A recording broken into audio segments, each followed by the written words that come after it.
I'm telling you, the finish line is so much closer. Okay, we are making progress. So we are so deep in the trenches, y'all. We are eating Chick-fil-A in here while we're working, you guys. Like it's ground zero right now. Okay, we are right here, and it's like I don't know. I kind of like I'm enjoying this process, but I'm also like exhausted. Like I'm really tired. Today I think I went to sleep maybe around, let me see, maybe like 7 something this morning. You guys know I was up all night just trying to like do different things. I had different ideas. It was just like it was a lot going on, right? And remember, I posted a video, mostly on Facebook, um, and I think on TikTok, that still deep in the trenches. I hadn't even slept. It was like 3 something this morning. Then I finally went to sleep around 7 something. Got back up around like 10 something. Then went back to sleep around 11 something. Y'all, it just was like, I like my body. I don't even know what type of like circadian rhythm I'm on, or like y'all, it's just like I said, we're deep in the trenches, y'all. This is the real deal here. But this is what it takes to this is what it takes to create something great. And when you have a spirit of excellence about the things that you do, it's like, you'll put in the effort, you'll put in the time, you'll do what needs to be done. Um One thing about me, because I have health issues and stuff like that, I have to really be smart about what I do. I have to like listen to my body. So I can't just do everything when I want to. Sometimes I have these, big ideas and these big goals, and my body just doesn't want to do what I want it to do. So I just have to find some type of balance in it all. But we're getting it done. So remember yesterday, you guys, I was talking about, I wanted us to watch Time to Put on the Bonnet, y'all. I'm gonna eat my food, and then like probably after we finish this episode, if I might be done. I wonder if I'm gonna be done by the time we finish watching this episode. I don't know. We're gonna see. Y'all cross your fingers, okay? So remember yesterday I was telling y'all that I wanted us to watch this episode of Aziza Kabibi's story. And y'all, she's another daughter. Like I want to bring y'all stories of daughters who, just like they're just like, everybody's coming from all different walks of life, right? Like I've shared with y'all like a bunch of different stories we've watched like while we're doing these work sessions. And like it's just daughters like from all different backgrounds that are like, you know, all having to deal with like this, what I call like this daughter plight. I feel like um there are these responsibilities, these obligations like that are placed on daughters, but there's also like like sometimes parents live like vicariously through you. Sometimes like your parents will use you, like they feel like they brought you into this world, for their own personal use and abuse, really. It's just, like once you really just kind of like peel back the layers of it, right? Like don't look at anything on like surface level, like well, this is a white woman, or this is a black woman, or this is uh a gay woman, or whatever, like you don't like it, or a lesbian woman, or whatever. Like it doesn't matter. Like none of that surface level stuff matters, right? Like we're all daughters at the end of the day, right? And so that comes with something. It comes with like obligations, responsibilities, like unspoken rules, and like it's just like sometimes a daughter just doesn't even have an identity anymore. It's just like she's just there for another person's use, and like that was like very real for me. And you can see like how Aziza Kabibi, like she dealt with some really bad stuff, y'all. But like she's another daughter who is going through daughter stuff, like And it's like, if we just look at each other like daughters, like don't look at each other in any other way, but just like we're all daughters, then that's where we connect. And that's where we should connect. And it shouldn't be based on anything else, It's like we're daughters. And so I want y'all to hear her story, y'all. Like her story is so powerful. She's been telling it for a very long time. And I told y'all before, she had I think she had 5 kids, or she was pregnant 5 times by her father. And I can't remember how many live children she has right now, but she'll tell her story. I don't want to mess it up. You know what I mean? Let me minimize. And then, y'all, let's read this real quick. I want y'all to read this little part right here with me, like more about her story. It says, Aziza Kabibi was isolated at home with her siblings, homeschooled, yet with impeccable education compared to her cousins.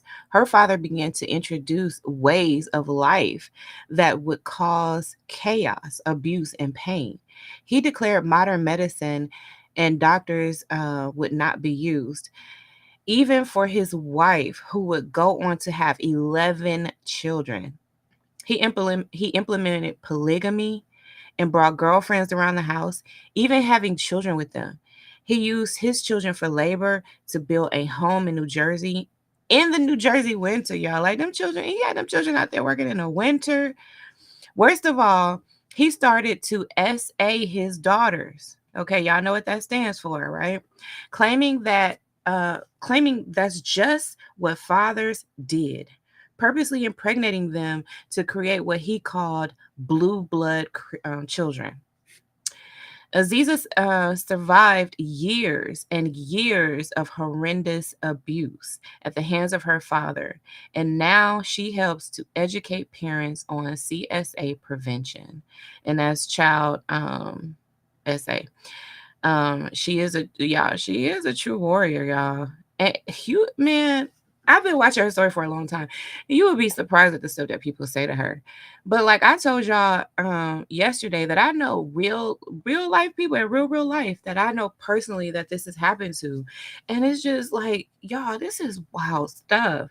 And we have to just stand together as daughters, like if we call it out, then like it's like we're helping the next daughter, like I'm not okay with somebody else's daughter being abused. It's just like, if I can stand up as a daughter and just speak out against it, then I feel like that makes it safer for every other daughter. And I don't even have daughters, y'all, but it's just like a call that I have, like it's like a tug on my heart to like speak to or speak for, and speak with daughters everywhere. So, that's like the basis of my whole movement here. So let's watch her story. I'm gonna mute, and like I said, I'm gonna put in the chat. What are you creating? Okay, so we want to know, what are you creating? We are created to be creators. What are you creating this evening? And then also, if you don't mind liking the video on your way out, on your way in, whatever the case may be.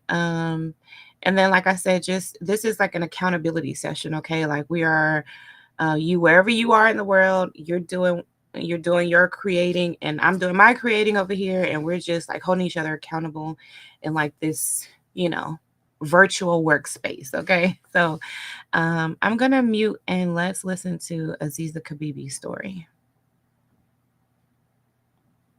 This episode has very sensitive topics, is for mature audiences only, and contains depictions of various forms of trauma. Viewer discretion advised. When I went into my parents' bedroom and he was standing there, he told me that he needed to teach me how to be a woman.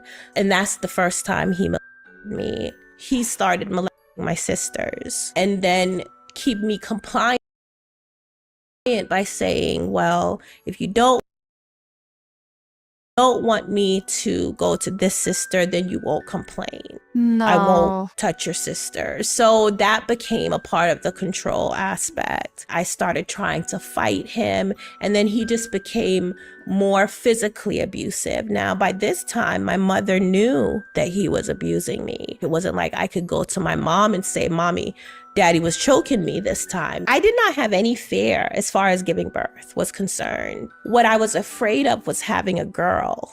My father could possibly target her. My father was still trying to date women, even though they were struggling financially. So he just put so much into a new woman to seduce her and bring her in. My mother we started having a lot of conflict. The reason why I was showing her attitude, according to her, is because I felt that I was on her level because I was having sex with her husband. So she told me one day, I stole her husband. She said, Aziza, I cannot compete with you because you're a child and a swad likes children. Of course, that created even more of a divide between us. And, I lost my mom from a very early age. And I did have a moment where I felt like, well, why are all of these things happening to me?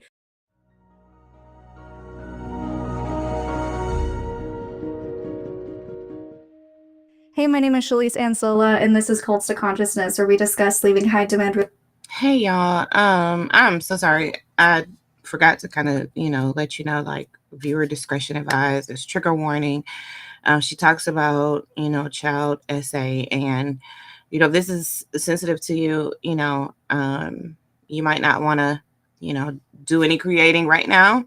You might want to, get off of this stream, maybe come back, watch it later or something like that. But if you are working and this is triggering you, then, I don't want to mess up your creative process or anything like that. And, if this is triggering to you, then, by all means, skip this stream and, go to another work session stream. There's more that you can watch that are pre-recorded that, not pre-recorded, but that are saved on my page. So you can watch those instead. Okay. So let's continue. Religions or organizations, and finding healing and independence through awareness and true individual sovereignty. If you're only listening and you'd prefer to see our faces and our new studio, go to our YouTube channel at Cults to Consciousness. We love it when you guys interact with the post. It really helps boost the algorithm. It helps our guests feel seen and welcomed and validated. And we just love to read your comments. So today's guest, we found her through Instagram, actually. She has quite a big platform over there. Speaking about, today we're specifically talking about high control people within a family dynamic. So within her family, her father was extremely abusive. She ended up having 5 pregnancies through him. We're going to be talking about all the ways in which he implemented extreme control in her household and control obviously over her and her entire family, and how she was able to escape that. So thank you so much for joining us, Aziza Kibibi. Thank you. Thank you for having me. Yes, I was so happy when we finally connected. I think I'd been pinging your page for a while, but you get so much engagement. I'm sure it was hard to see all the comments. I was like, yay, I got her. She responded. So yes, your story it's a heartbreaking one. It is one that I personally can relate to in my own way from my own traumas. I feel like today's episode is going to be a little heavy for those who have any sort of traumas or backgrounds or hard time listening to CSA. Please take care today, or skip ahead if you would like, skip through the chapter marks, or just skip the episode. That's okay. We can catch you on the next one too. I just want to make sure everyone is prepared for the subject matter we are talking about today.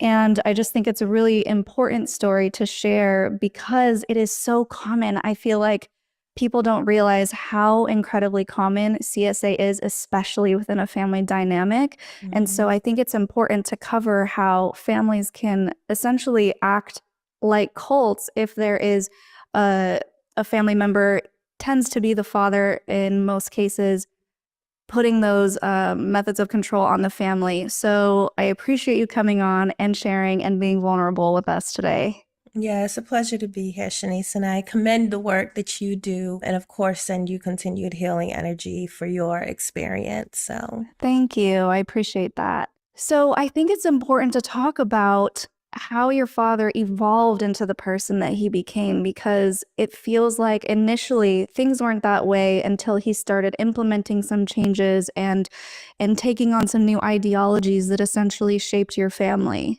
Yes. So it's something, because I do get the question of, if my father was abused in the past and what was his behaviors before he started abusing me or abusing my mom. And he was just a dynamic personality. A lot of people knew him. They respected him in our communities. As far as the point in my life where I became aware that people were drawn to him and people liked him, and we'd have these big family functions, and no matter what, if my parents gave a party, like the whole city was there. He was the popular guy in the town that we lived in. So when he started abusing me, there was this kind of this fear of, well, a lot of people like him. And of course, I'm a child. I'm only 8 years old.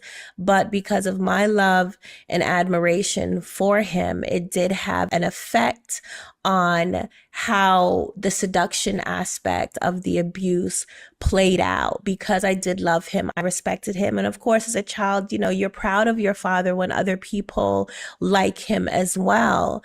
So as far as seeing the change, I saw someone that I loved and was fun. He loved to play with children. That's the thing. He really enjoyed playing with children. He gave me, my siblings and I, a lot of attention. He homeschooled us. He was really focused on kind of creating very intelligent children. So he exposed myself and specifically my brother to different technologies and topic matters and stuff that was really beyond our age range.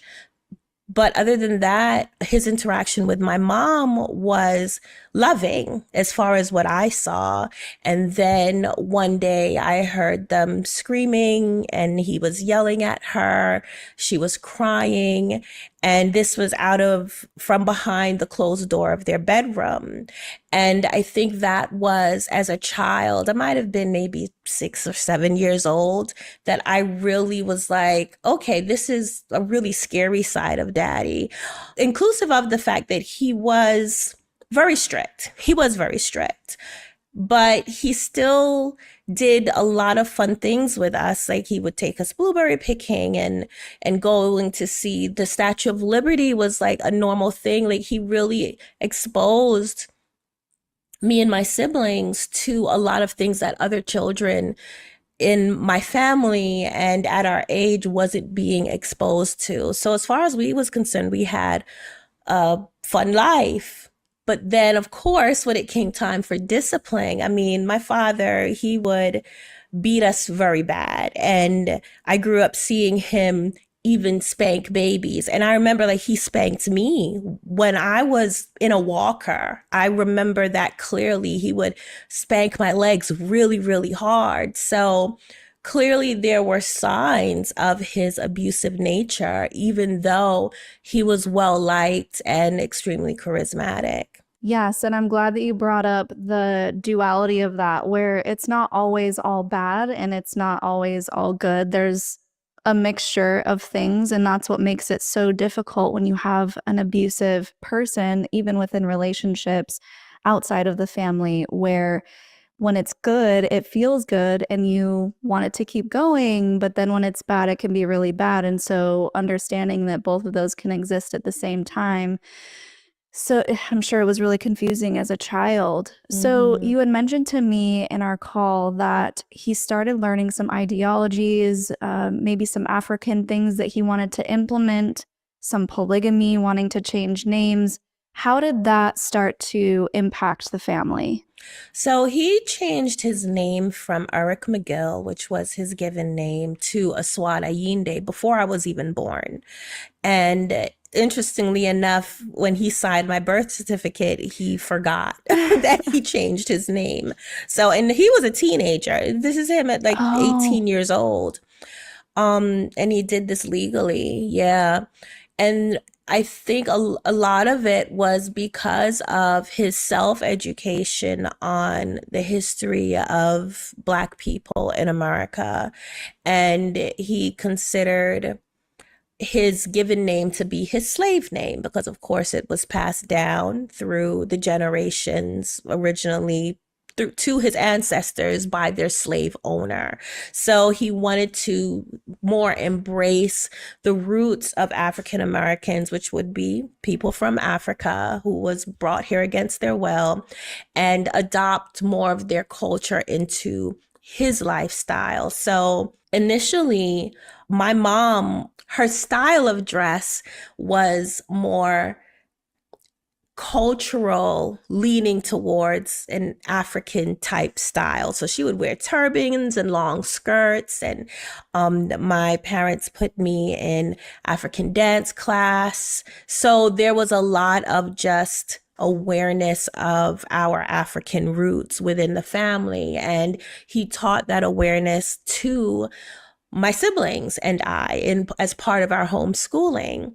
I do remember at one point there was some conflict between my mother and father about him stepping outside of the marriage, him being unfaithful. And from there, and again, this is all from the perspective of a child. From there, then he would bring women over to the house, and my mom seemed to be okay with it. And yeah, at some point she would kind of get upset about certain things, but then before I knew it, these women were sleeping over. So it kind of went that way. And then I would hear him speak to the other men in the community about embracing a polygamous lifestyle, because that is what African people practice and believe, especially historically. And it is the Black men's right to have multiple wives and so on and so forth. So that's how we kind of transitioned into, or he transitioned into polygamy. So I grew up essentially having, I wouldn't say multiple moms, because my mom was who my father was married to and legally. And then everyone else, he would do like spiritual marriages with them. And yeah, my mom was the head disciplinary as far as who was able to interact with us and discipline us in that way. But then it just expanded and grew from there. So then more children were being born and so on and so forth. So it was a transition. It was more of a slow transition from my perspective. How many siblings did you have at that point when more women were introduced? Wow, I think 3, because I remember one of my dad's girlfriends had a baby for someone else, but she was the same age as one of my little sisters. And this was actually around the same time he started molesting me. So anyone before then, I don't remember any other women that had children. He wasn't the father of this child, but this was the first person that I was aware of. And then one of his other girlfriends, or he got another girlfriend and she had kids as well. And it kind of went from there. And then some of them, they gave birth to my siblings. They had children for him, but he never shied away from women with children. He just loved women. So I'm curious what his religious beliefs were, because it seems like maybe a mishmash of things, or was any religion involved, or was it just this African way that he had grasped onto? It was definitely a mishmash, because at some point he was going to his mother's church. She was a Christian Baptist, and he was going there regularly and was very involved. If I remember correctly, they even offered for him to become a deacon there. He never took up the ministry, I think that's what you call it, but he also studied Judaism. He also studied commit. Like, I remember at one point he was very involved with a religious group in New York. At the time, it seemed pretty new. And the leader was titled the Shechem or Shechem, and their belief system was rooted in Egyptian beliefs. And the Shechem had multiple wives, and my father took his family on a road trip to Virginia to go and witness one of the weddings. So he definitely explored various types of religion and kind of focused in on one at each time. At one point, he wore a Star of David and labeled himself as Jewish. Like I said, he was involved with Christianity, but it was more definitely just a mashup. At the end of the day, he had his own belief system, or he structured his own spiritual belief system from aspects of different religions. Okay.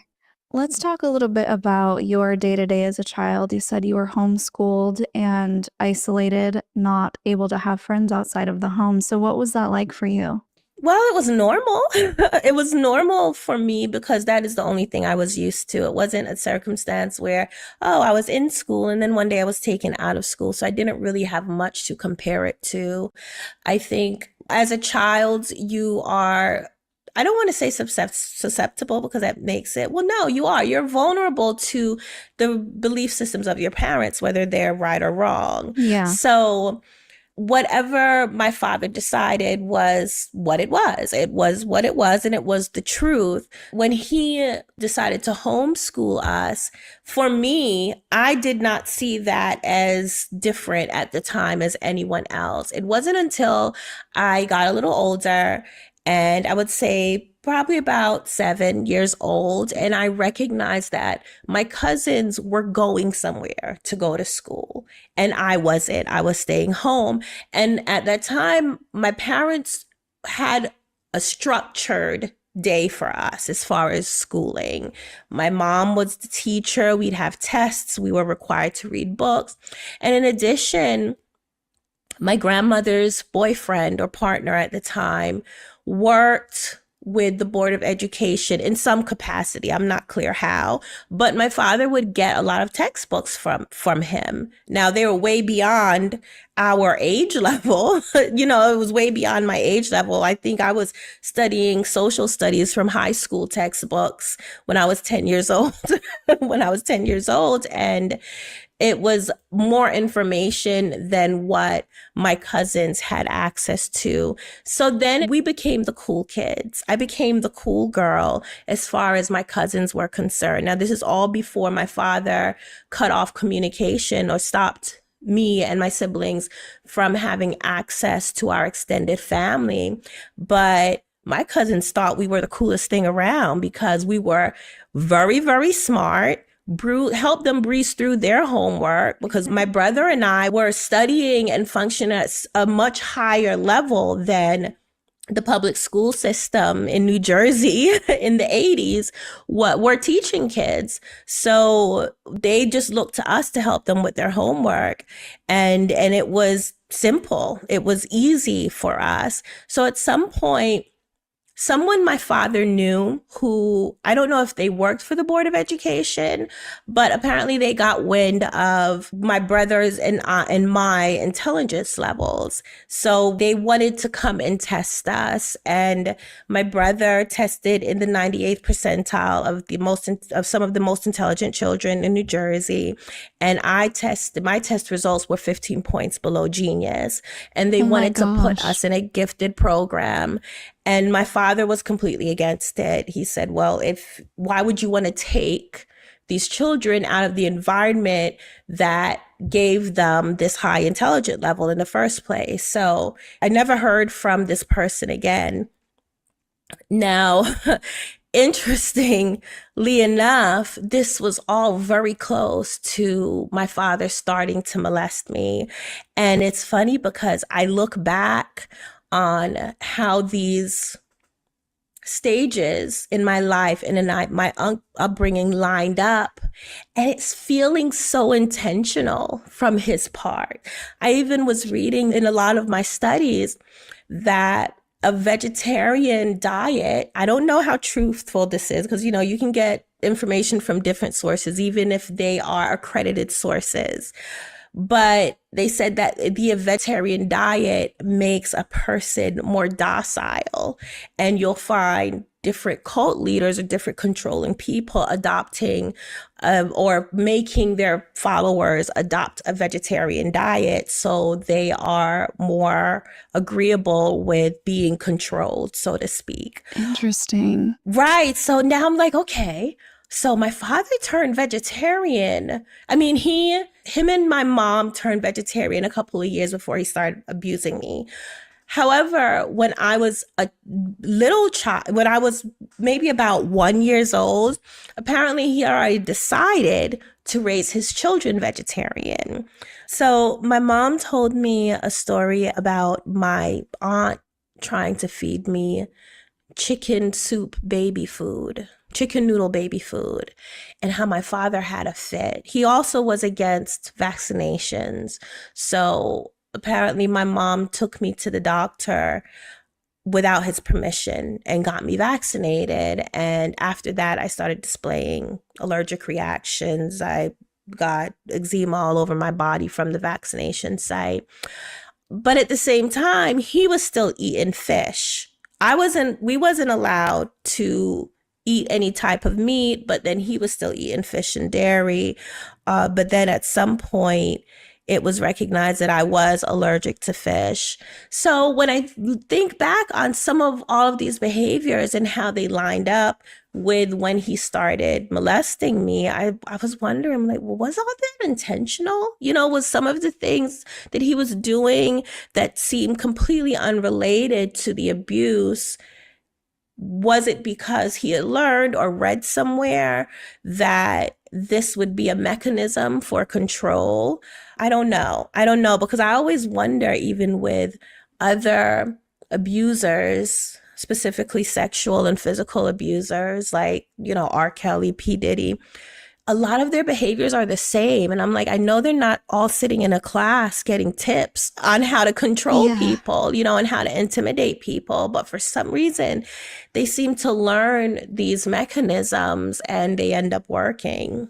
Yeah, I think it's important to talk about some of these mechanisms. Something that you had mentioned to me was that you thought that all fathers did this to their children. And so is that something that he intentionally told you or implied, or what were the ways in which he made it seem like what he was doing was okay?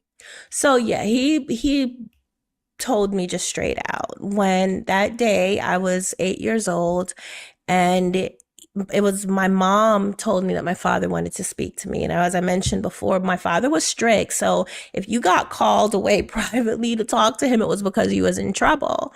However, when I went into my parents' bedroom and he was standing there, it wasn't because I was in trouble. He was commending me and praising me, giving me accolades.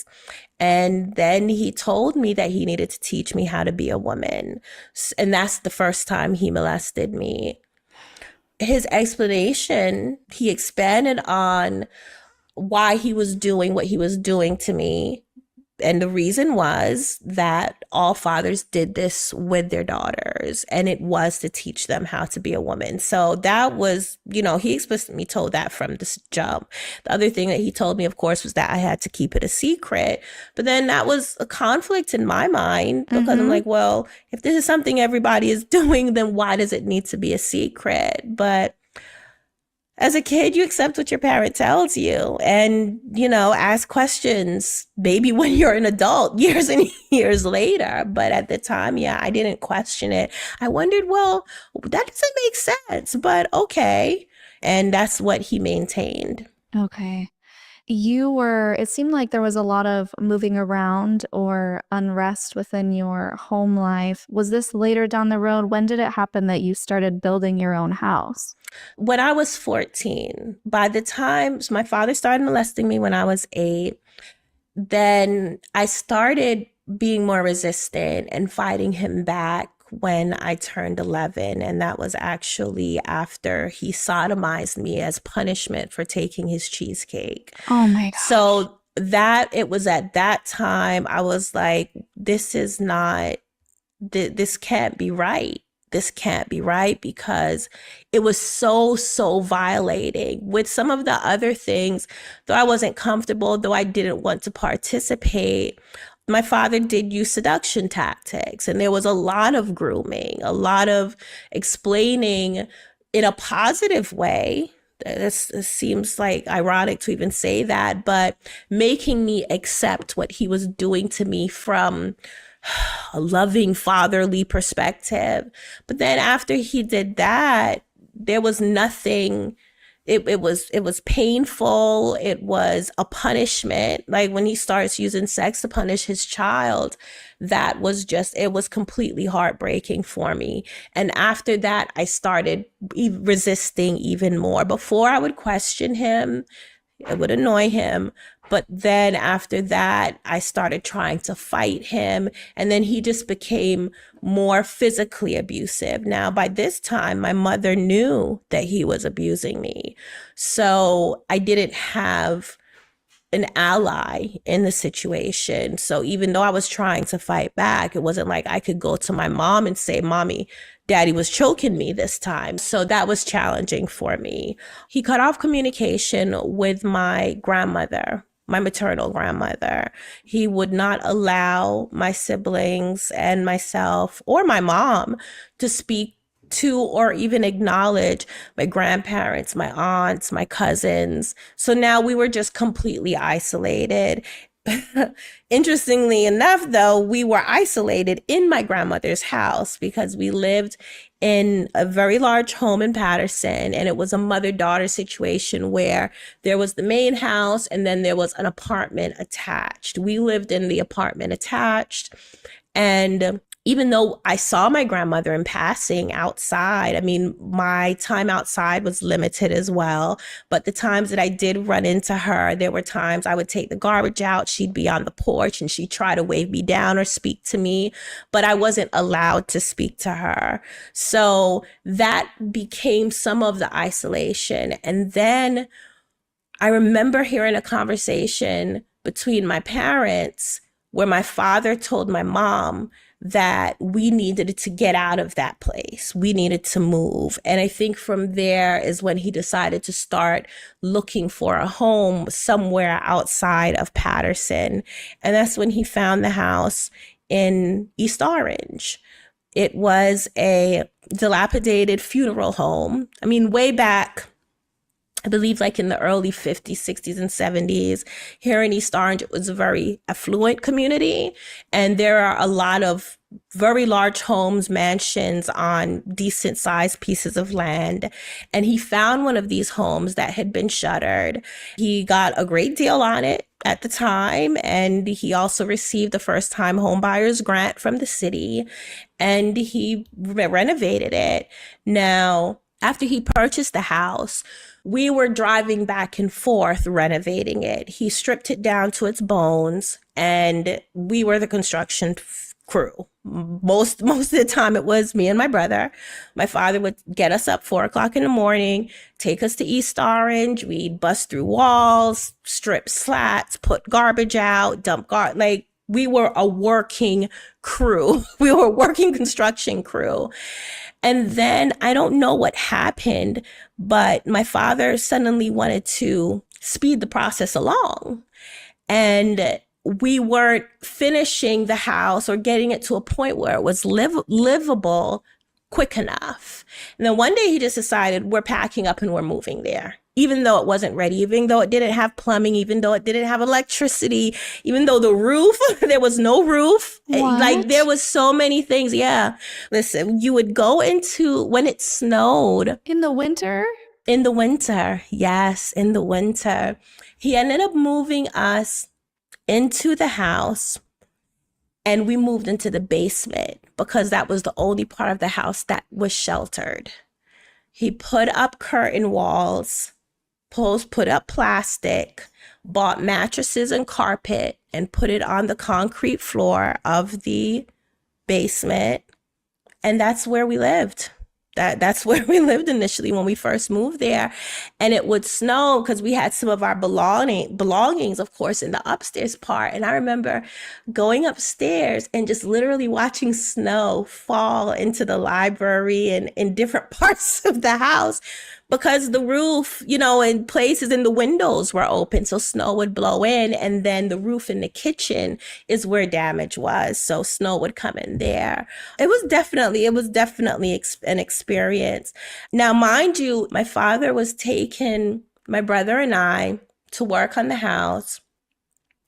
And after each day of work, he would then rape me there.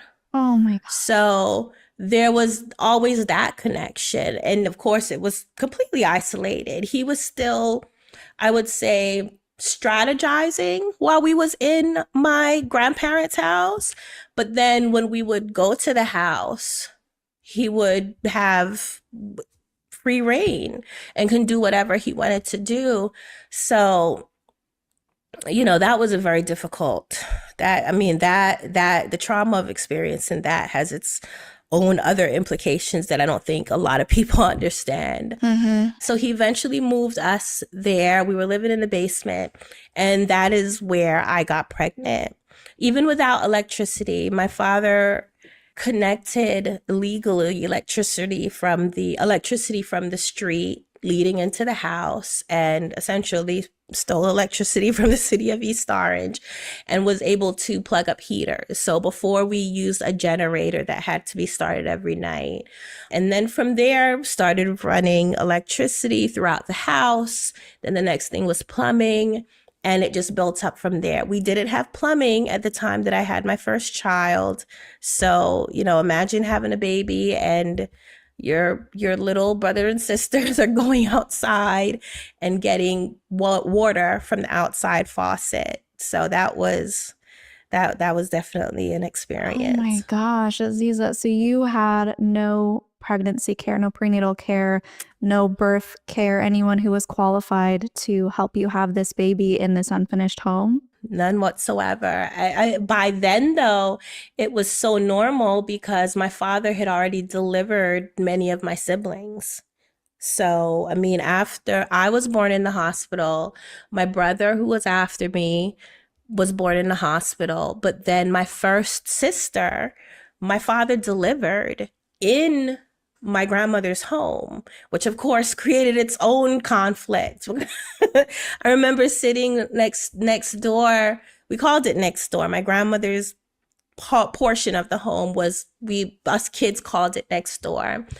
And my mom was in labor, and you could hear everything. I'm sitting in my grandmother's kitchen, and I could hear her, breathing and yelling out. And then my father called me in when the baby was about to come out. My sister actually was born breech. Ooh. And and the experience of her being born is emblazoned on my mind. And then after that, it was just a normal thing. My father delivered the rest of my siblings that were mothered by my mother, and also siblings who was mothered by his other girlfriends. He delivered most of his children. Oh my goodness. I think we need to talk about your mom a little bit, because you had done a reel dedicated to this, and I think that's when we connected.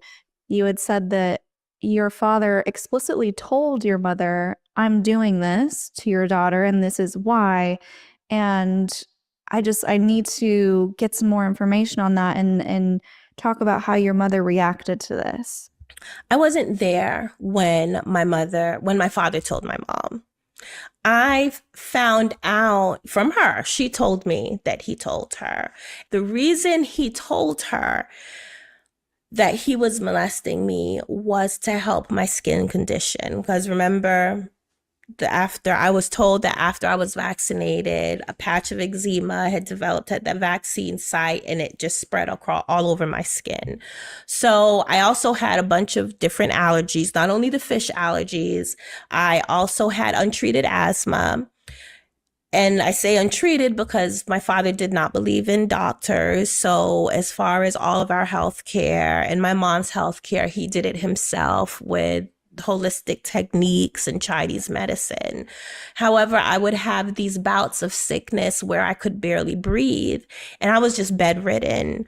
Unfortunately, that didn't stop my father from abusing me. It got to a point where he told me that him abusing me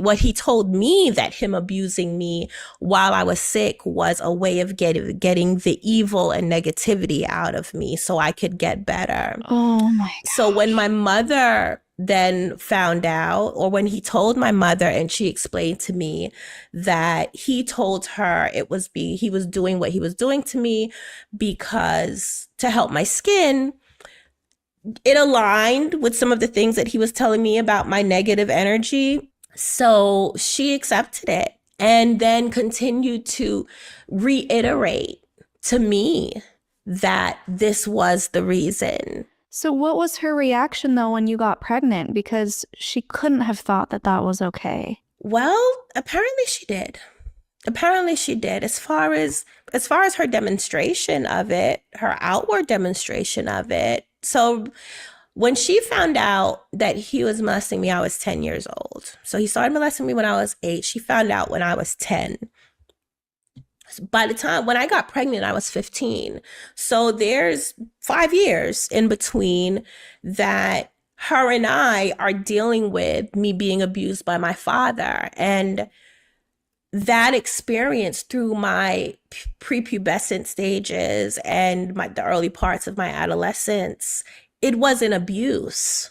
I didn't know that it was abuse. This was a combination of what fathers did with their children, the fathers did to their daughters, and it was necessary, and this is what we were supposed to accept. But my mom did not accept it in a way where I then became her competition. Yeah, I was just gonna say that. Wow. Okay, sorry, continue. Yeah. I was around 12 years old, and I don't know if her and my dad were having conflict. And, even though she had accepted a polygamous lifestyle, she still had her moments where she was jealous because my father was a love bomber. He was a love bomber. When he got a new girlfriend or he met somebody that he liked, he showered all his attention on them. And I remember hearing debates back and forth about money between my parents because my father was still trying to date women, even though they were struggling financially. So he just put so much into a new woman to seduce her and bring her in. And then my mother started being very, I don't want to use the word antagonistic, but we started having a lot of conflict. Apparently, according to her, I started showing her attitude. And the reason why I was showing her attitude, according to her, is because I felt that I was on her level because I was having sex with her husband. So these are her words from her perspective. So she told me one day that I stole her husband.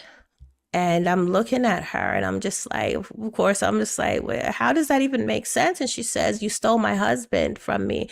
She said, Aziza, I cannot compete with you because you're a child and a Swad likes children. Of course, that created even more of a divide between us. And, I lost my mom from a very early age. She wasn't my mom. She was according to her, I was her competition. She was my sister wife. It's like the dynamics of our relationship became even more complicated. And mother-daughter relationships are complicated, but it became even more complicated and just toxic in general because of what my father was doing to me. Oh my gosh, what a mess. I can't imagine what kind of brainwashing your mother was, I don't know if accustomed to is the right word, but exposed to make her twist her reality in a way that fits your father's narrative. Now, obviously, your father is very charismatic, and those type of people, those type of cult leaders and people who want power and control, they do have ways of shifting the narrative to make people believe it. And I've been there. I've been under the control of people like that, and I know what it's like. And part of you is like, doesn't quite make sense. But then another part of you is like, well, I'm supposed to trust them while they seem to have my best interests at heart. And also, Right. you're a child. So as you've mentioned, of course, you're going to follow what your parents are saying and not question anything. And you're so isolated, cut off from family. You're not going to school. You don't know that it should be different, even though it doesn't feel right.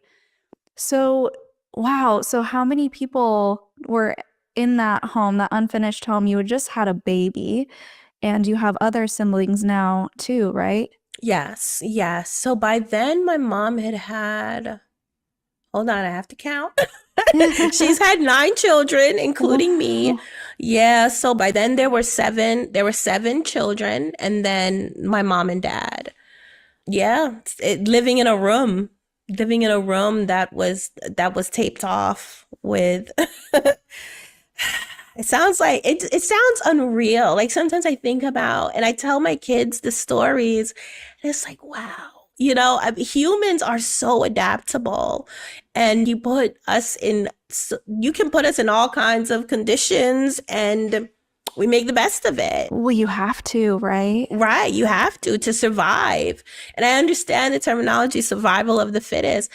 My father took the small piece of land that this house was on, because this is still a metropolitan area, even though this house reflected what East Orange was. Houses had been built up around it, and there was a U-Haul built right next to the house. So what he did was he put up privacy fencing, tilled all of the ground that belonged to the property, that belonged to him, tilled it up. I actually did a lot of the tilling with a pickaxe, and planted fruit trees and a garden in the back. So at this point, he decided to stop eating dairy. He decided to stop eating processed foods. And we grew mostly everything. We grew mostly everything that we ate. I was responsible for it. I did pick up a love of cooking. And I started being interested in cooking before my parents separated me from my grandmother. And I would watch her make fried dumplings, and she was a Jamaican woman. And I just was so fascinated by the idea of taking these raw materials and creating something completely different. So I guess that might be the scientist in me. And then my father also cooks. And I think because he was kind of adopting this holistic vegetarian lifestyle, he started doing things like baking bread from scratch and making cakes from scratch. And this is the duality of him. He made all of his children's birthday cakes. Before the abuse got worse, he was like the biggest kid. He loved throwing birthday parties for his children. And so when I started showing interest in cooking, he fostered that. And my mom would have me cut up the vegetables and contribute to making dinner. Then when I got a little older, my parents started leaving me home with my siblings when I was 9. At the time, they would not allow me to use the stove. So the most we could eat was like peanut butter and jelly sandwiches. But then they started leaving home for longer and longer periods of time. And then when my little sister was born, my mom breastfed all of her children. She would be gone for hours, and my sister would just be crying because, of course, she would breastfed and she would not pump milk. So, I was developing all of these skills just to take care of my siblings. And that expanded into cooking, so that I had to get creative with trying to give them food that wasn't just cereal or peanut butter and jelly sandwiches without using the stove. And just having to do all of those things, I think, just sparked my ingenuity. So now by the time we're moved into the house in East Orange, I immediately took to growing all of the food and cooking with open flames, because of course we didn't have the resources. I remember the only thing we had was my father plugged up or connected electricity was what was called at the time a decosonic. It was basically a tabletop oven, a tabletop convection oven. And I learned to like bake cakes in that thing and cook rice in an oven. Like it was, they say that necessity is what is the term? Necessity is the heart of invention. Oh, right. Yeah. And that was the case living in this house. So what was your recovery like being so young and having a newborn? Oof. And not having any medical help? In my father's words, I bounced back. So as far as the medical help, that didn't seem too out of the ordinary because I had witnessed and contributed to delivering so many of my siblings. So this is just what it was, what do you need a doctor for? A baby comes out, mom cleaned it up, cut the umbilical cord. So I did not have any fear as far as giving birth was concerned. I had seen it so many times. It was a natural process. What I was afraid of was having a girl. I was not afraid of actually giving birth. I was afraid of having a girl because then my father could possibly target her. So even while we were in the house, that's when he started molesting my sisters. And before he started doing that, when he was only abusing me, he would require me to do all kinds of things. And I mean, my father was really demented. So he would basically experiment on me in different ways sexually. And then keep me compliant by saying, well, if you don't want me to go to this sister, then you won't complain. If you do this with a smile, then I won't touch your sister. So that became a part of the control aspect. So there were the threats to my life, the threats to my mom's life, the threats to my siblings who did not have birth certificates because he delivered them at home. And he used all of these things to maintain control. Well, in his words, if the government doesn't know that they're alive, then they won't know that they're dead. So that was a part of the control mechanism as well. So when I had a baby, she had no birth certificate. She immediately became one of his bargaining tools. Now if you accept that he was capable of love, whatever that looks like. My father adored my daughter when she was a baby. Even my other children, he considered them his royal blue blood children. So a lot of the things that applied to my siblings and myself through any forms of punishment or whatever we had access to, it was completely different when it came to my children. He did not hit them. He did not yell at them. Like, he took on this whole different parenting behavior. Interesting. And my mom became jealous of that. So then she started building even then animosity towards my children because in her mind, from her perspective, he treated my children better than her children because he was molesting and raping her children. Oh my gosh. The different forms of control that he put into place is just uncanny. It's really uncanny. And it's like, but you have no one teaching you these things. He was just figuring it out as he went along. Wow. How long before you became pregnant again? I became pregnant not too long before. As soon as my menses came back, he intended to just get me pregnant again. And he did have a concern that one of his girlfriends brought up the fact, when she found out I was pregnant, she brought up the possibility of my daughter being born with defects, biological defects, but because of the close relationship, which my father did not like at all, but I think he became concerned. So then when my daughter was born without any defects that we could see, then he was focused on, well, now he's just going to breed me and continue to make blue blood children. Oh my gosh. So Wow. He is intentionally getting you pregnant, intentionally impregnating his daughter. Yes. Yeah. No, it was not after the first time. It was not by accident. Wow. Very intentional. Were you even healed up before he started abusing you again? No. And I'm glad you have been the first person to ask me that question. No. Wow. No, I was not. I was not. And my mother said something about it because of course she'd had so many children. You know, she knew health-wise, no, you're supposed to Yeah. wait, you know, a woman has to heal. No. My father completely ignored that with me. Wow, I'm sorry. Yeah. Oh my gosh. I mean, I have a 10-month-old, and so birth is still fresh on my mind. And I just can't imagine, especially being so young, how you went through that and he just continued to abuse you and get you pregnant again. I can't imagine that in my head. You're the first. Thank you for thinking about that because, It's a big deal. yeah, it is. Yeah. Oh man. So, how old were you by the time you tried to escape? And how many kids did you have? So I've tried to escape when I was a child.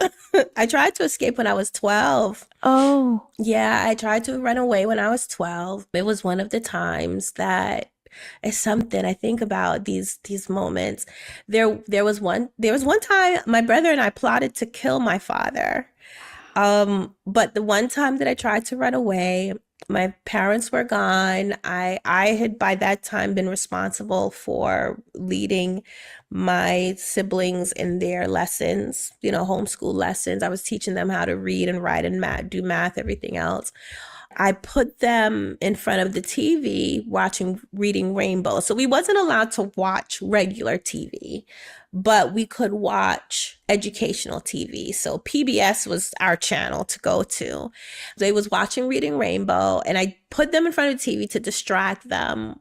I had already packed a bag, and I decided that I was going to try to run away through my grandmother's house. So we had the front door on our apartment, but if you went through the back, you could go through my grandmother's house and go through her front door. And I knew no one was home at my grandmother's house. Technically, we weren't allowed to go next door anymore by then. But I put the kids in front of the television and I snuck out.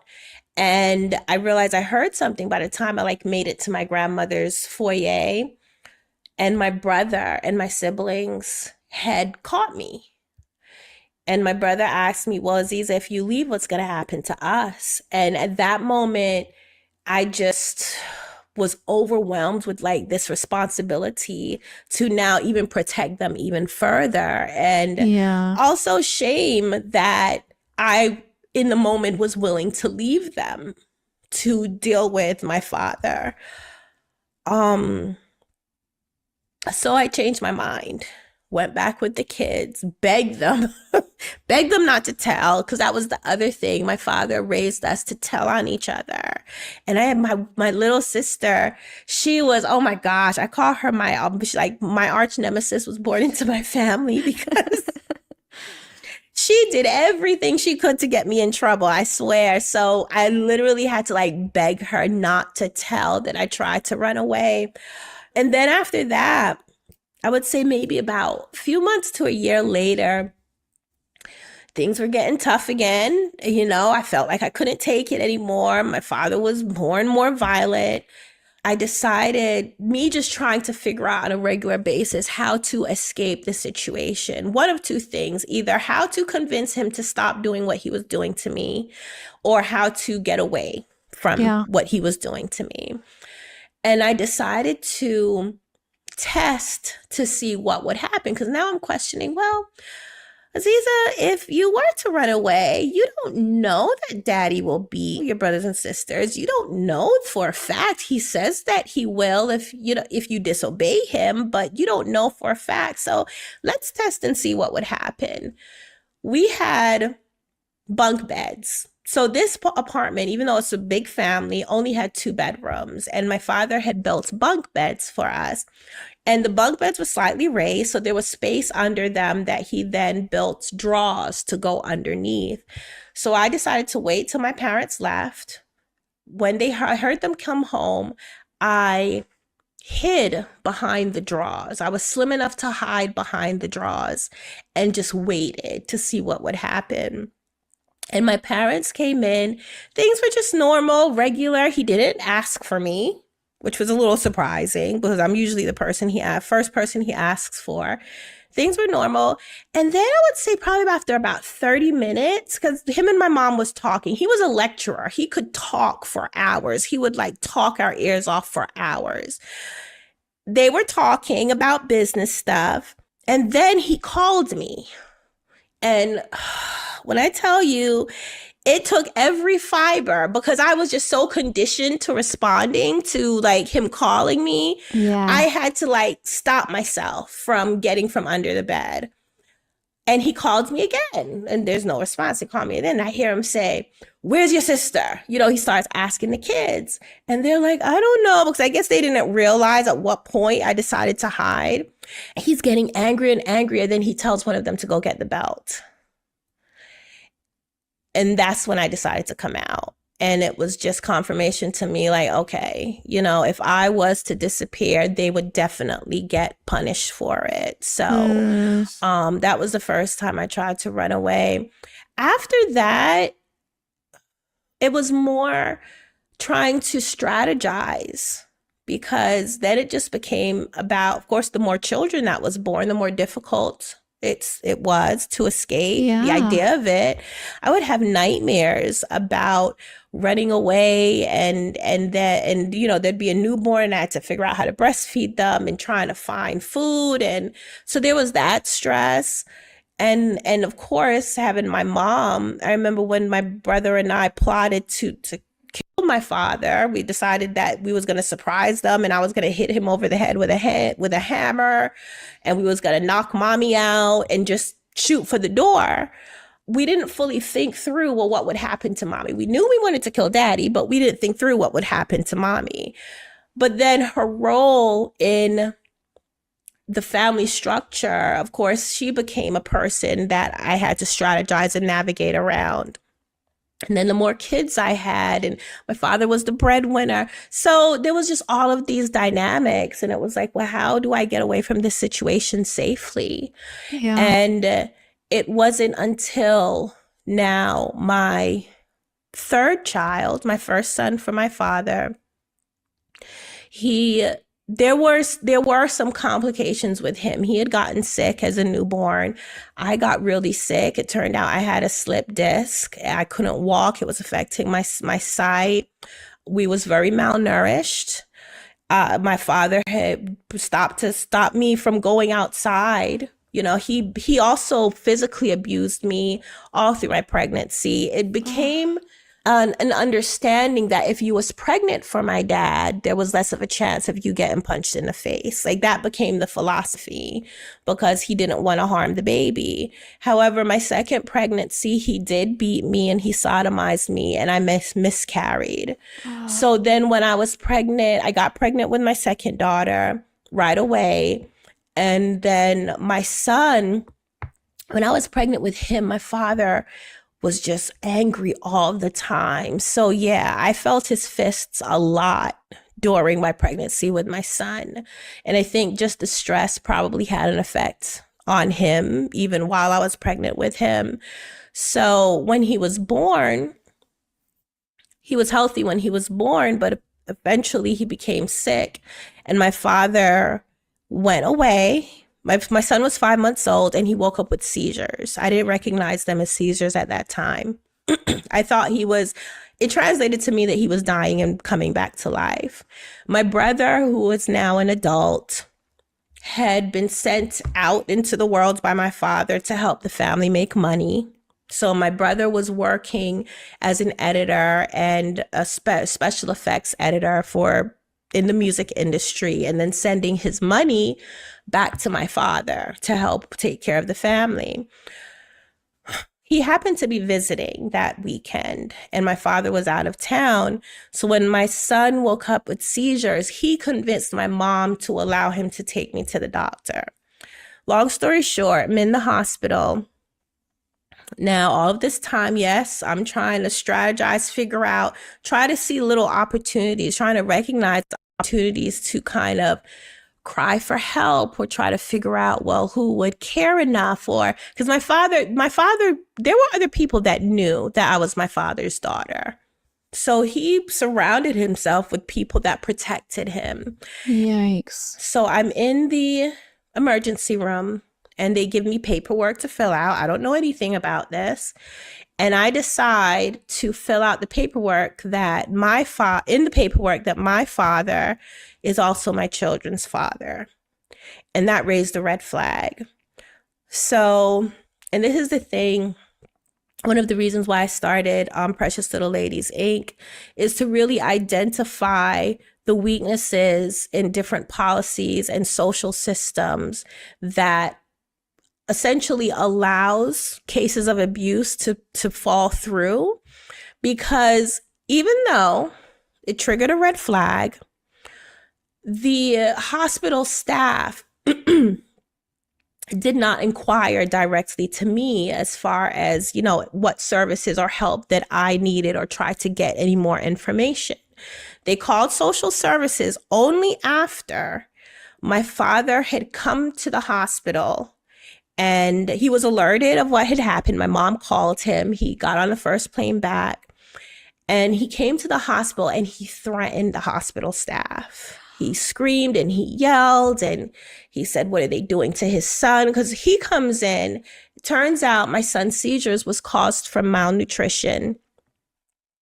And he was deficient in vitamin D and calcium.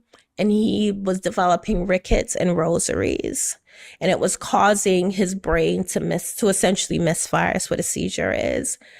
So the only way my son's veins were so thin, the only way they could access his system to give him high doses of vitamin C and vitamin D was through his head. They had to shave his head and get a vein directly through his scalp.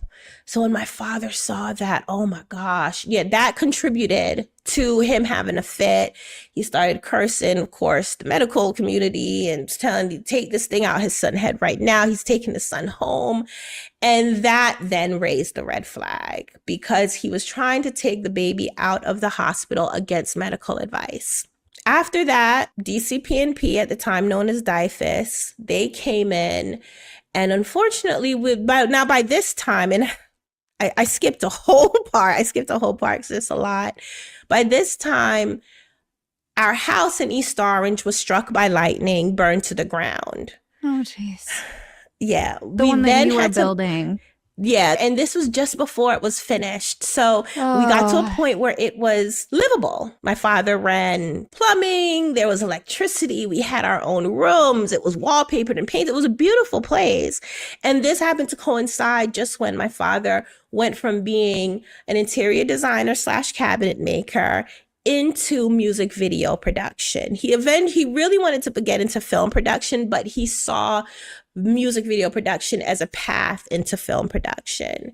So that's when he met different hip hop artists and was impressing them with this beautiful mansion that he had built with his own 2 hands and his family. We had marble floors and granite kitchen tops, double wall oven. So it really ended up being a beautiful place. And then it was struck by lightning. Woke up one night and there was smoke everywhere. And my father was like, everybody, get up, get out. We go outside, happened to have a U-Haul truck. It was raining at the same time. And when the neighbors called the fire department, called 911, fire trucks came, they didn't have water in the trucks. And and apparently the fire hydrants hadn't been tested and no water was coming out the fire hydrants. So we literally sat there and watched our house burn. Ended up moving in with my father's best friend, who was an East Orange police officer, stayed with him for about 6 months. My father continued to abuse my sisters and I through the whole time. Wait, pause. Aziza, you stayed with a police officer and you had children with your father and he didn't Yes. say anything? He did not question anything. And he knew me. He knew me from when I was young. What? This man met me when I was 13 years old. Knew that I was not allowed to have boyfriends. I was not even commended and respected my father for how he was raising his daughters. No. Yeah. Wow. Yes. You know, 2 families in a house is not, it's not going to last for very long. You have 2 heads, very strong-minded heads of households. They became very conflicting. And then my father ended up moving us down to South Jersey. So by the time everything else with my son being in the hospital, this was in Monmouth County, New Jersey. The community that we lived in, we were the only Black family there. So when the caseworker approached me, the first thing she says to me is that I'm taking your children and you stink. And I was like, well, I guess I can't look to you for help. Oh my gosh. And whenever she would ask me questions, I would tell her. By that time, I was trained that my father was my husband. And I would tell her, you have to talk to my husband. I can't answer any of your questions because unless my husband was around. How old were you? Were you still under 18? Still a child? Hold on. No, I don't think so. This is my son. So by this time, I'm 20 or 21. Okay. I look like a child. I mean, I look at pictures of myself and I'm like, well, I look like I'm 15 years old. But, you know, I don't know if that played a role. And she just kept insulting me. Then at some point she did speak with me, but I was too afraid to talk to her. And then at one point, my father was on the phone. She was trying to speak with me and he called my cell phone and he spoke to her through the cell phone and told me everything. I had to report to her questions, you know, based on him, report to him her questions, and then he would answer them. So again, thinking about like systems in place that's supposed to help, I'm like, well, how do you not see this It's as so a situation? Yeah, that there clearly is a toxic control dynamic, because if I'm not even speaking to you, my father was present every time she spoke to me or any law enforcement spoke to me. He was there at the same time, even with the hospital staff. Now, Shanice, when I tell you, this is how, as far as how the role that God has played in my life. I mean, I'm not a religious person. I am a spiritual person, but I do believe that there is a higher power. It turns out all the way in South Jersey, the nurse for my baby boy was actually my cousin. What? When I saw her, I recognized her from when I was little. And she got the word back to my family back up north, what was going on. Oh, I just got At chills. some point, I saw her speaking to the caseworker and I heard her say, well, I thought I overheard her say, I mean, there was so much going on at the time, but I believe she told her that this man was my father.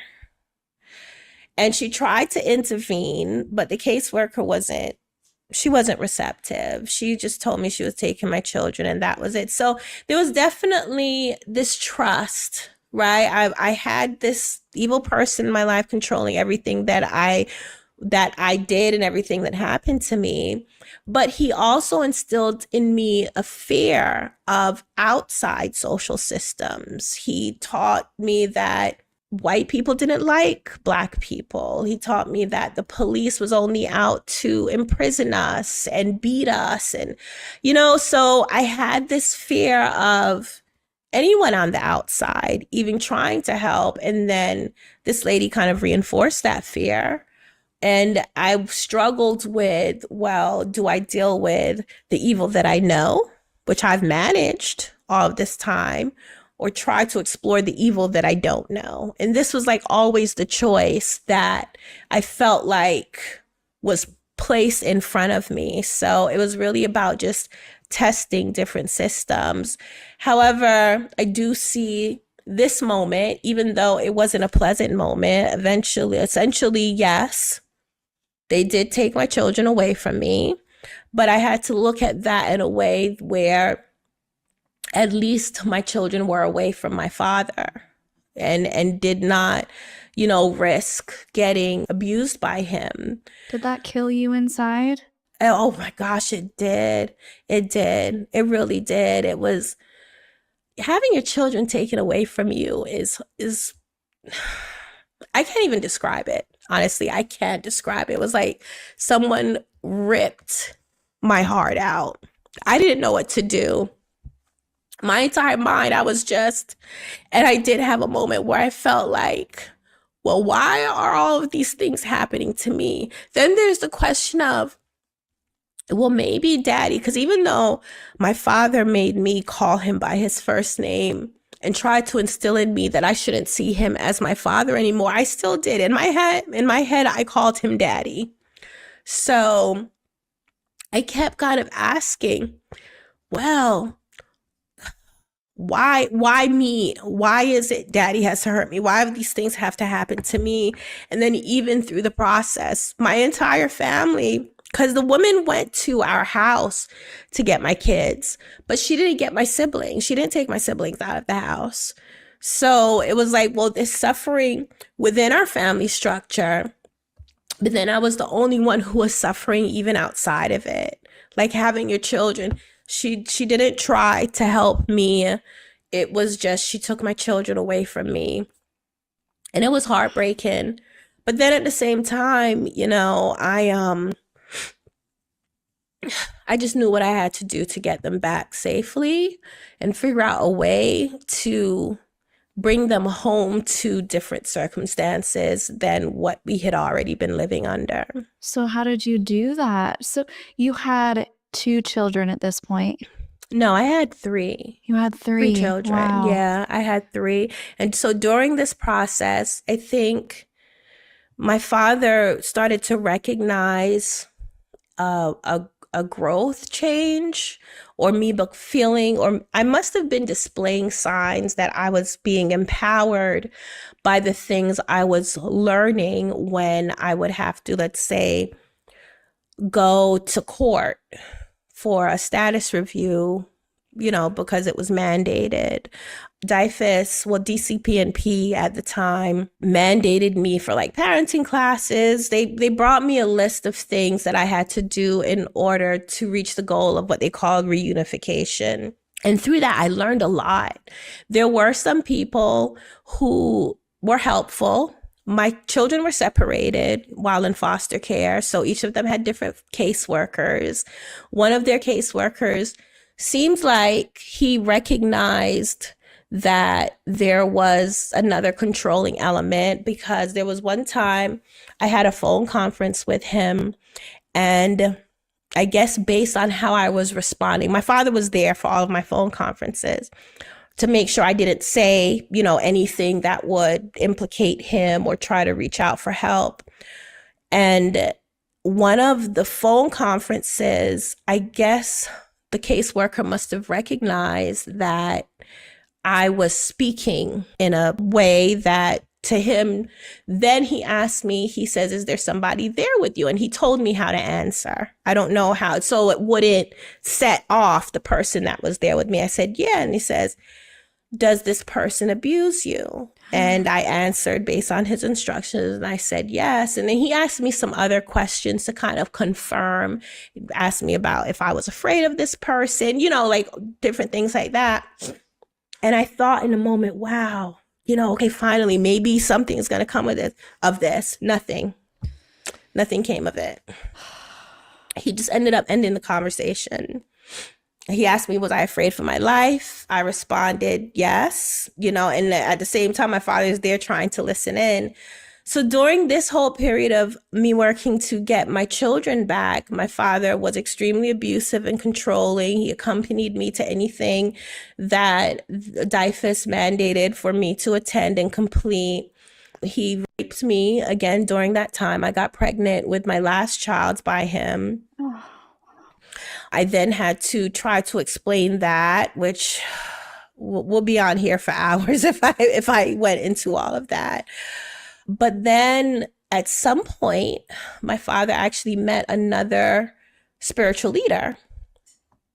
I don't know if my father considered himself a spiritual leader, but he had followers. He had men who would sit and listen to him talk for hours. He had, a mechanism, a group of people that essentially had adopted his lifestyle and believed a lot of the things that he said as far as the dynamic between male and female, and the man is the leader and the woman's supposed to listen. Of course, if your woman don't listen, you're supposed to knock her upside of the head. And they ingested and applied all of these things to their lives and their relationships. Not to mention all of his business people who invested in his work and gave him money. And then when he started producing music videos, he was getting public recognition. So I think everybody just kind of seeing his power and success grow, they then felt that there was truth or proof in what he was doing and the things that he believed. He ends up meeting this spiritual leader that he seemed to have respect. Like, he was the first person that I recognized that my father actually revered and respected. And he would allow, there was one day he called each of us in, my mom and myself, to speak with this guy on the phone. And I was in shock. So I was like, you're letting any of us speak with somebody without your presence? Speak with them privately? That was my opportunity. What did you say? I said to him when my father left the room, I said, I have to tell you something. And he was like, what? I said, you have, please, please, please don't tell him. Please don't tell him that I told you. He said, no, it's fine. You're safe. And I said to him, I said, Swad is not my husband. He's my father. And I told him everything. And from there, he used his influence to then try to direct some of my father's behaviors. He took my mom to report domestic violence, and eventually he was able to put my family somewhere safe and not give my father access. And there was one time in between that, I mean, like I said, there's a lot. There's so many different stages, so many different layers. So in time, this is still happening, because remember, I'm trying to figure out how to do this safely, how to do this without. I've witnessed my father choke my sisters. He's choked me. He's done things to babies and children. So yeah, there is this fear that he will take a person's life. He beat me to the point that I was completely knocked out and my face was just distorted. I have a lump on my nose right here. It's from he beat me. And I'm like, because we never got any medical help, I don't know if anything was broken or fractured. It just healed that way. But there was one time, now here I am, I've done some parenting classes, I'm reading pamphlets, I'm in these waiting rooms, I'm seeing posters. Now I know what abuse is. I've learned what abuse is. I've learned what domestic violence is. I've learned what pedophilia is. And it was building in me this confidence that really was wanted to burst out. It was building in me this like liberation that wanted to burst out. And one day it did. So in the process of this other person trying to maneuver a way to get us away from my father doing the least damage, my father was taking one of my sisters into a room to rape her. And she was actually pregnant at the time. And I stopped him. I stood up to him. I cursed him out. My mother was there. She was standing right there, allowing it to happen. Cursed him out, cursed her out, and then took her in the room and locked the door behind us. And the next day, my father was gone. His reaction to me standing up to him, I mean, I didn't know what to expect. I think I was just so enraged in the moment that I didn't consider the consequences. It was probably one of the one times that I was just like, F the consequences, I have to do this. But he was in such shock that he just sat down quietly. Whoa. Yeah, he sat down quietly. I think he just saw me as somebody completely different. And after I locked my sisters and I in the room, and when we came out the next morning, he was gone. And that was the last time that I had been in that close proximity to him until I had to testify against him in court a few years later. Oh, wow. So he impregnated your sisters as well? 2 of them, yes. Wow. Just the courage it must have taken for you to stand up to him in that moment. I bet the mother instinct in you came out full force too. Yeah. And just everything that's ever wanted to stand up and do something about it. Wow. That's amazing that you could do that for your sister while she was pregnant. Oh my gosh. I'm just like, I'm holding back tears because it's just so sadistic that he would do something like that perpetually and just, I don't know, I could go on for days, and I know that you know that and how wrong it is on so many levels. So you were finally able to escape. Were you able to get your children back, or how long did that take? It took 3 years. I got them back 10 days before they went up for adoption. Oh my gosh. Yeah, it was a very close call. And I ended up getting a lawyer halfway through the process. And once he saw how their caseworker was behaving, he says, oh, she's racist. Everything she's doing and saying is racist. We have to get your case out of Monmouth County. So that was his goal. Ended up getting the case transferred to Essex County. And that's where finally there was some work being done to support reunification. So the first thing the caseworker in Essex County did was reach out to family to see if there was anybody willing to be my children's foster parents. And the people on my father's side, even though they were actually foster parents, or people on my father's side who were foster parents, did not want to take the children. So then they reached out to my mother's side, did whatever it is that they had to do as far as checking backgrounds. Like there's this whole process. And essentially my aunt, who still lived in the house with my grandmother, then agreed to become their foster parent. So between my grandmother and my aunt, was able to become my kids' foster parents. So my kids ended up partially growing up in the same house that I did. Oh my gosh. Ironically, yeah. That must have felt good, though, to have family who you could trust, have your children. It really was. It really was, because my oldest daughter, she was traumatized. She was 5 at the time she was taken away. And I was getting reports that she was banging her head on the wall and she wouldn't eat. And it was a shock for her. It was a shock for her. She was taken away from the only family that she knew. I don't think within the family she really recognized how harmful it was. She had witnessed my father beating me at different times, but it was normal to her. It was normal to her. And because how my father treated my children compared to the other children, to my siblings, she didn't have that abuse, so to speak, in that way as my other siblings did. Me and my other siblings.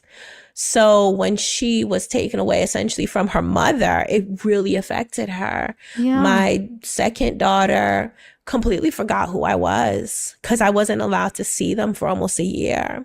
So when I saw her again, she didn't recognize me. So that was painful for me. That was painful for me. So yeah, it was a huge relief that then they was going to be with family.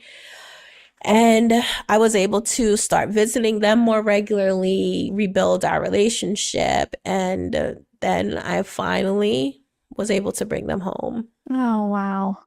What a journey. The heartbreak you must have experienced, just immeasurable, but also the survival instinct of getting yourself safe so that you can bring your children back and dealing with the courts and dealing with all these caseworkers and lawyers, and what a nightmare. It's something because I was raised so isolated from the world, and then I had to like have Dive a in. crash course. Yeah. A crash course, which essentially informed the work that I do, which essentially inspired me starting Precious Little Ladies. Yes. Tell us about that.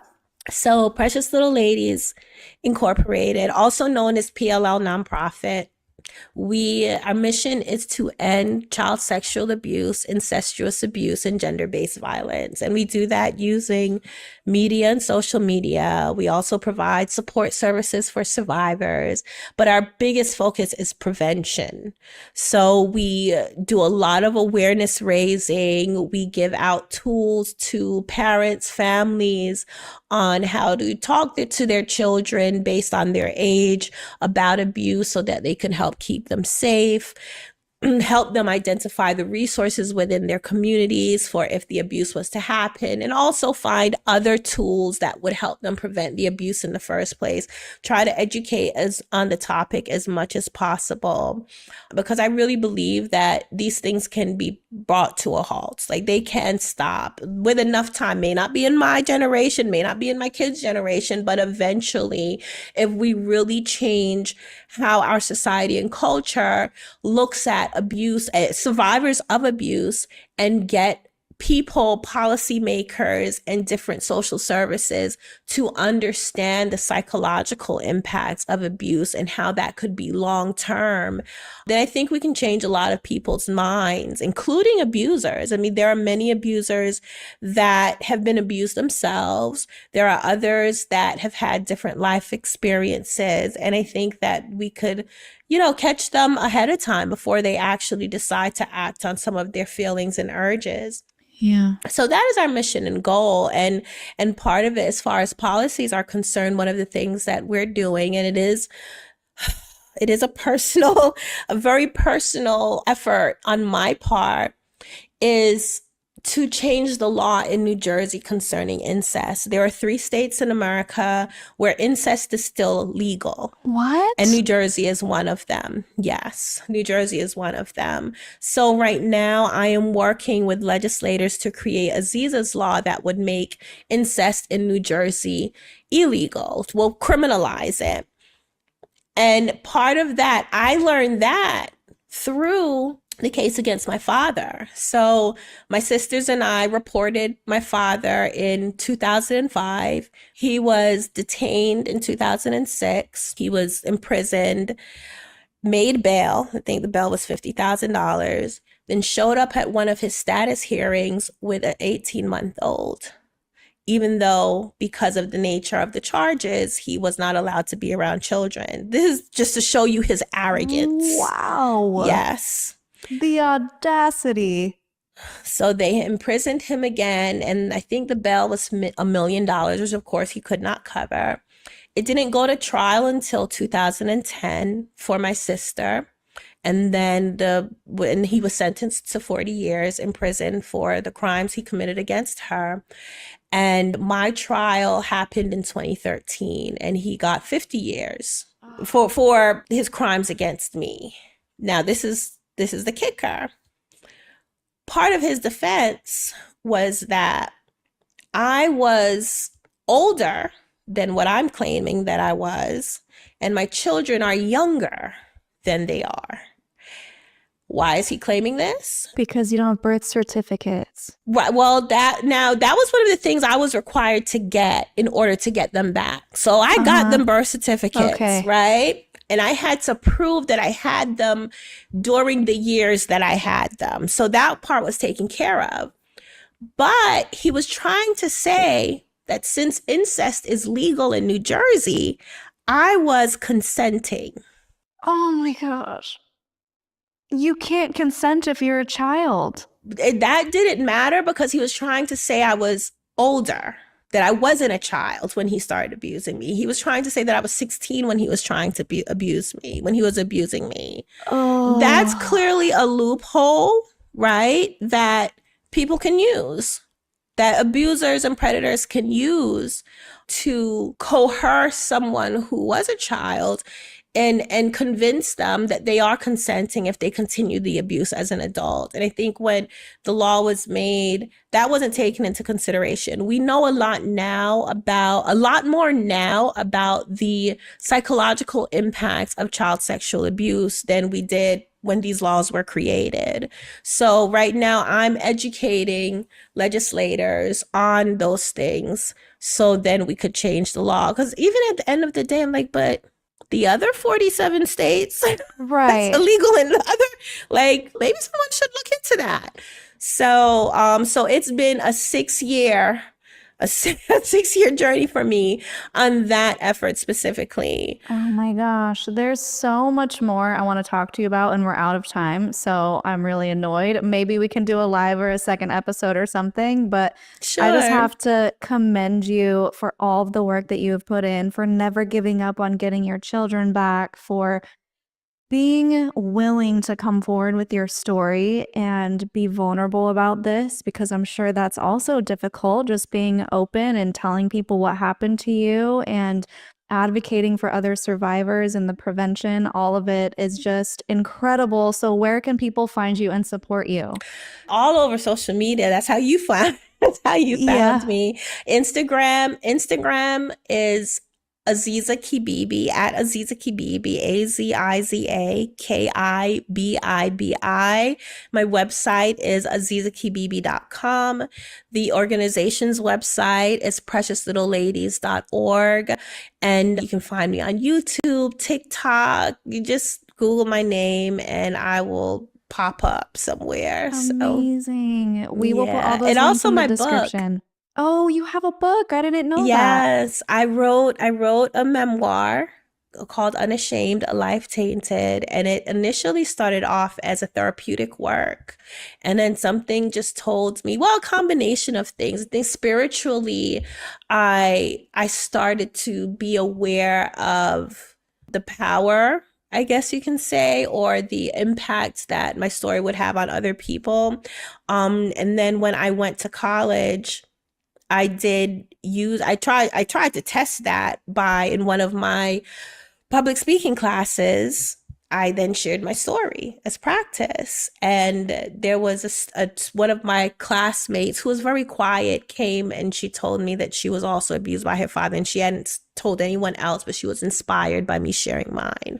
So that's when I realized I decided to take this therapeutic work and publish it. So that's available on Amazon, also on my website. Amazing. Apparently it's very good. I'm working on the audiobook now, so. Well, I'm going to have to get one of them. I would love to read it. We'll put those links in the description as well. So the very last thing I need from you is your Linda Listen moment. If you have a sassy statement as a viral video with her toddler goes, or something more inspirational, whichever you choose. Linda, listen, I think, so this is one thing that I do tell many people, and I think it's more along the sassy side, but it is inspiring. I think it's more a level of clarity, right, and understanding. So, Linda, listen. Change is not made in comfort zones. If you want to have an impact on the world, if you want to change a bad situation, you have to accept that there's going to be some discomfort. But understand that if in the negative space that you might be in the first place, you are resilient enough to suffer through that, then you have the strength and the resilience to then do what's necessary and get through the discomfort of making a positive change, because what's on the other side is just, it's amazing. It's amazing and definitely worth it. Yes, well, you are a testament to that. Thank you so much for coming on and sharing. I'm honored to be able to hear your story today, and I just really appreciate it. Thank you so much for having me. And I appreciate your platform. Thank you for creating this platform. Yes, of course. It's I mean, I wouldn't have it without people willing to share. So can't do it without you guys. Do you have any other final thoughts before we go? I have so many thoughts. It's going to be hard to a second to episode. Put it out, right? Definitely a second episode. But much love to everyone, and I wish you all well on your healing journeys. Beautiful. Well, guys, thank you so much for watching. Don't forget to leave those words of encouragement down below for Aziza. They mean so much to our guests. They do read the comments, and it does boost the algorithm. Even if you leave an emoji, it helps tell YouTube to send this out to more people so we can continue to raise awareness and find more advocates. If you want to be an advocate, hitting that subscribe button also helps share the video to more people. I definitely need to reach out to her. I like that. Hold on, y'all. I'm sorry. I didn't mean to do that. Whoops. Yeah, so you guys, y'all, oh my God. Oh my gosh, you're not gonna believe this. As she was wrapping up, you guys, I was putting the last movements on this version of it. So y'all, I actually got to a stopping place as she was wrapping up, saying her final words. So we're making progress. So now what I've done was I've taken the book out of Scrivener. I told you guys that I work in Scrivener. It is a writing, it's an app for writers, and it's really good for screenwriting and screenplays and stuff like that too. So what I've done was taken it out of this app and then put it over into Word. Now, when I take it over into Word, then I'm going to format it there, right? So make sure all the formatting is correct and, you know, that the font's in the right size and all that stuff. And then I'll do my table of contents over there in Word. Just make sure it looks good. So that's my next phase of the project, of this book writing process. And then I'm going to send it back to the editor. So all I have to do is just clean it up a little bit. And then I'm going to send it over to her so she can do her thing. And she's going to do even more formatting, making sure it looks good on the page, making sure, you know, the punctuation looks good and everything looks right in its right place and stuff like that. So, woo, y'all. We're making progress, y'all. We are making progress. We are making progress. Okay. So we're still in the trenches. This is part of, you know, the book writing process. I hope that you guys are learning a lot just from kind of seeing a little bit of the behind the scenes of kind of how I do things. Now, you know, everybody's going to do things differently. You know, there's a lot of ways to put a book out into the world. But this is my way. And so, you know, I hope that this inspires you. You know, I hope it encourages you if you are looking for a sign that, you know, it's time to write a book yourself. Then this is it. Okay. Take this as your sign, honey. Okay. And put your book out into the world. You know, go ahead and start the process. If you know, depending on where you are in the process, just keep moving, you know, keep creating. So that's it for now. I'm going to go take a break. You know, I got to take breaks after, you know, after a little bit, so that I don't, you know, aggravate things, you know. Got to keep my body healthy, keep it moving as much as possible. So I'm going to take a break and I'll be back to work on the final session of the book. I think I'm going to go down and go to the she shed and do this next portion of the book. So I'll probably see you guys over there with a different background, you know, whole different feel. But I'll see y'all later in the next live stream. I love y'all. Thank y'all for hanging out with me. Make sure that you like the video on your way out and make sure that you tell other people, hey, we got a whole accountability group over here. Hold each other accountable, working together in our virtual work together space. Okay. I love y'all. Bye-bye for now.